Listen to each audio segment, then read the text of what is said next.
Василий Петрович Голобородько? Да. Доброе утро, господин президент.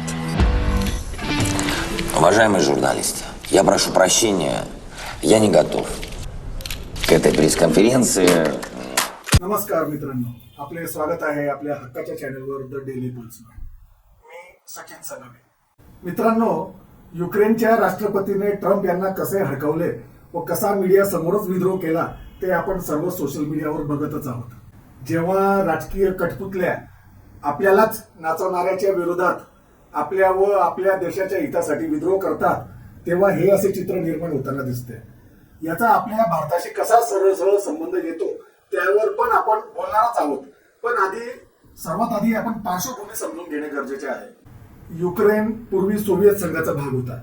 1991 मध्ये सोव्हिएत संघाचा विघटनानंतर तो स्वतंत्र झालेला देश आहे. युक्रेनमध्ये कधी प्रो रशिया सरकार येते, कधी प्रो अमेरिका सरकार येते. जगात शीतयुद्धापासून दोन गट होते. एक होता नाटो व दुसरा होता USSR. नाटो म्हणजे नॉर्थ अटलांटिक ट्रिटी ऑर्गनायझेशन. त्याच्या प्रतिसादात करण्यात आला जो 1949 मध्ये स्थापन झालेल्या पश्चिमी देशांच्या लष्करी युती करार होता आणि अमेरिका त्यांचे नेतृत्व करत होते. व USSR चे होते वर्साव पॅक्ट, ज्याची स्थापना 14 मे 1955 म्हणजे वॉर्सो करार नाटोच्या प्रभावाला विरोध करण्यासाठी आणि पूर्व युरोपमध्ये सोव्हिएत नियंत्रण टिकवण्यासाठी करण्यात आला होता. सोव्हिएत संघाच्या विघटनानंतर वॉर्सो करार 1 जुलै 1991 रोजी अधिकृतरित्या विसर्जित करण्यात आला, कारण कम्युनिस्ट सरकारे पूर्व युरोपमध्ये कोसळली आणि शीतयुद्ध संपले असे सांगण्यात आले. पण नाटो काही विसर्जित झाली नाही व त्यांनी सोव्हिएत संघातून बाहेर पडलेले देश नाटो सोबत घेण्याचा कार्यक्रम सुरू केला व तो कार्यक्रम युक्रेन पर्यंत पोहोचला. युक्रेनचा राष्ट्रपती हा पूर्वश्रमीचा कॉमेडियन होता. तो अमेरिकाचा कठपुतली बनला व त्याने तेथील प्रो रशिया सरकारच्या विरोधात भ्रष्टाचाराच्या नावाखाली आंदोलन छेडले. अगदी तसेच जसे भारतात अमेरिकेच्या कठपुतली बनल्या होत्या नरेंद्र मोदी, अण्णा हजारे, अरविंद केजरीवाल. मित्रांनो, नरेंद्र मोदी तर 1994 मध्ये ट्रेनिंगसाठी सुद्धा अमेरिकेत गेले होते.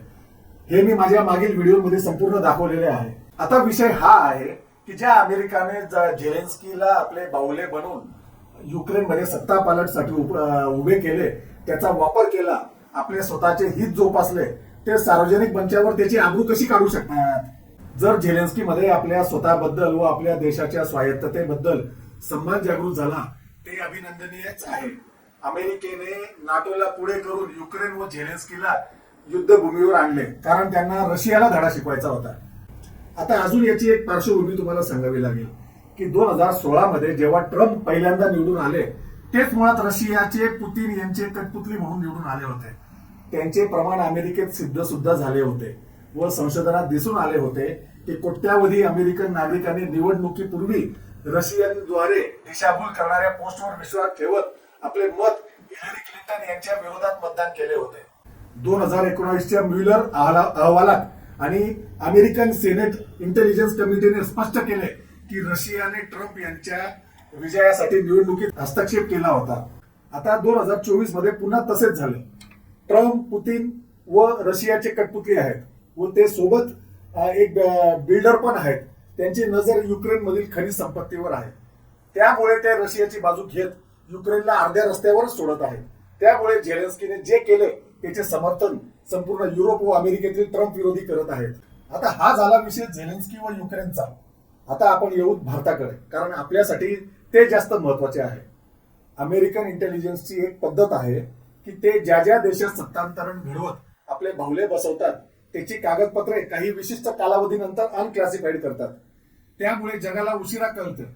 पण ट्रम्प साहेबांनी आपल्या सत्तेच्या माझात व आपल्या मेक अमेरिका ग्रेट अगेनच्या त्यांनी जो निवडणुकीतील नाऱ्यावर आपण काम करत आहोत हे आपल्या तिथल्या समर्थकांना हे त्यांना दाखवून द्यायचे होते, त्या नादात त्यांनी नरेंद्र मोदी यांचे पण सार्वजनिक दिंडवडे काढलेत. पण आपल्या गोबर भक्तांचा विश्वगुरु झेलेन्स्की सारखे प्रत्युत्तर देण्याऐवजी शेपूटमध्ये टाकून दिली. आता मोदीजी तर यांचं पूर्ण पितळच उघडे झालेले आहे. केजरीवाल, हजारे सर्वांचे पितळ उघडे झाले आहे व हे शेपूट टाकून बसले आहेत. लवकरच आपले ट्रम्प काका आपल्या देशातून येणाऱ्या मालावर टेरिफ लावणार आहे. फक्त त्यामुळे भारतीय जनतेच्या वर्षाकाठी 6 लाख कोटी रुपयांचे नुकसान होणार आहे. वर आता टेस्लासाठी आपल्या गोबर भक्तांच्या विश्वगुरूने इम्पोर्ट कर फक्त 15% आणला आहे. त्यामुळे कार तिथे अमेरिकेत बनेल व विकली जाईल ती भारतात. त्यामुळे येथील कंपन्यांवर त्याचा वाईट परिणाम पडेल व ज्यामुळे बेरोजगारी अजून वाढू शकते. काय मोदीजी पण ट्रम्पचे दिंडोळे काढतील, अमेरिकेला धडा शिकवतील? तुम्हाला काय वाटतंय ते नक्कीच सांगा. चॅनलला नक्की सबस्क्राईब करा, विसरू नका. जास्तीत जास्त शेअर करा. नमस्कार, मी सचिन संघवी.